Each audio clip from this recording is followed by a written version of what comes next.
குரு பிரம்மா குரு விஷ்ணு குரு தேவோ மகேஸ்வரஹ குரு சாட்சாத் பரபிரம்மா தஸ்மை ஸ்ரீ குருவே நமஹ. இன்று திங்கட்கிழமை இரவு 7 மணிக்கு நடைபெறவிருக்கும் IPL கிரிக்கெட் போட்டிக்கான ஜோதிட ஆய்வுகள் என்ன கூறுகிறது என்பதை ஆராய்வோம். இன்று 39வது ஆட்டமாக KKR அணியும் GT அணியும் பல பரீட்சை நடத்துகின்றன. ஆட்டம் விறுவிறுப்பான ஆட்டமாக இருக்க வாய்ப்புகள் உண்டு அப்படின்னு சொல்லலாம். இனிமே வரக்கூடிய ஆட்டங்கள் எல்லாமே விறுவிறுப்பான ஆட்டமாகத்தான் இருக்கும். இனிமேல் எந்த ஒரு ஆட்டம் வந்தாலும் அப்படி தான் இருக்கும். கிரக நிலைகளை ஆராயும் போது சந்திரன் திருவோண நட்சத்திரம் 2ஆம் பாதத்திலும், செவ்வாய் பகவான் பூச நட்சத்திரம் 2ஆம் பாதத்திலும், புதன் பகவான் உத்திரட்டாதி நட்சத்திரம் 2ஆம் பாதத்திலும் 3ஆம் பாதத்திலும் பயணித்து கொண்டிருக்கிறார் என்று கிரக நிலைகளை ஆராய்ந்து பார்க்கும்போது தெரிகிறது அப்படின்னு சொல்லலாம். அப்போ நம்ம சொல்கிறோம், KKR ஆகட்டும் GT ஆகட்டும் எந்த அணியாக இருந்தாலும் சில நேரத்தில் கேப்டனே மாற்றிடுவாங்க.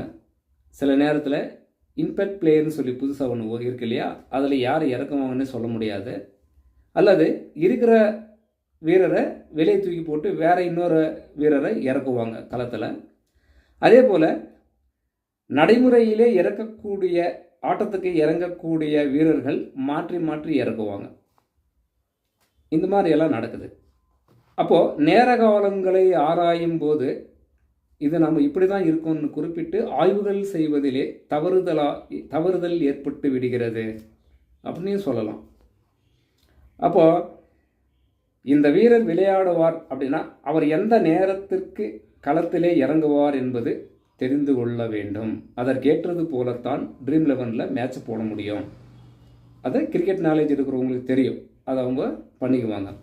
அப்போது KKR அணி பொறுத்தவரையில் Raghuvanshi, de Kock, Iyer, Rahane, Narine, Russell, Varun Chakravarthy, Rana இவர்கள் ஒரு சிறப்பான ஆட்டத்தை வெளிப்படுத்துபவராக இருக்க அதிக வாய்ப்புகள் உண்டு. இதில் KKR அணி பொறுத்தவரையில். GT அணி பொறுத்தவரையில் பட்லர், சுதர்சன், ரூதர், சிராஜ், சர்மா இவர்கள் மிக சிறப்பான ஆட்டத்தை வெளிப்படுத்துபவராக இருக்க வாய்ப்புகள் உண்டு. இந்த வீரர்களில் வெளியே போகிறவங்க இருப்பாங்க, உள்ளே வர்றவங்க இருப்பாங்க, சொல்ல முடியாது. அது லைனாக விட்டு பின்னாடி தான் தெரியும். அப்போது முதல் இன்னிங்ஸ் முதல்ல பேட்டிங் செய்யக்கூடிய டீம் எதுவோ அந்த அணியின் நேர காலங்களை ஆராயும் போது முதல்ல ஒரு 3 ஓவரும் கடைசியில் ஒரு 3 ஓவரும் மட்டும்தான் நேர காலங்கள் சிறப்பு உண்டு. அதாவது 6, 7, 8, 9வது ஓவர், லாஸ்டில் 16, 17, 18 இந்த ஓவரை விட்டால்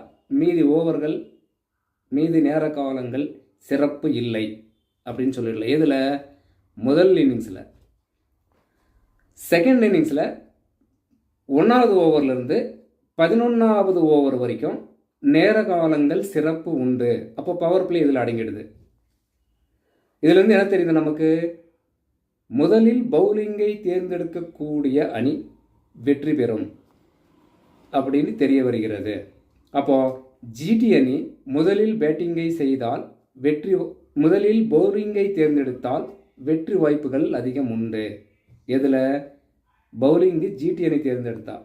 அல்லது KKR அணி முதலில் பவுலிங்கை தேர்ந்தெடுத்தால் வெற்றி வாய்ப்புகள் KKR அணிக்கு போயிடும். இதிலிருந்து என்ன தெரியுது? முதலில் பவுலிங்கை தேர்ந்தெடுக்கக்கூடிய அணி எதுவோ அந்த அணி வெற்றி பெறும் அப்படின்னு சொல்லலாம்.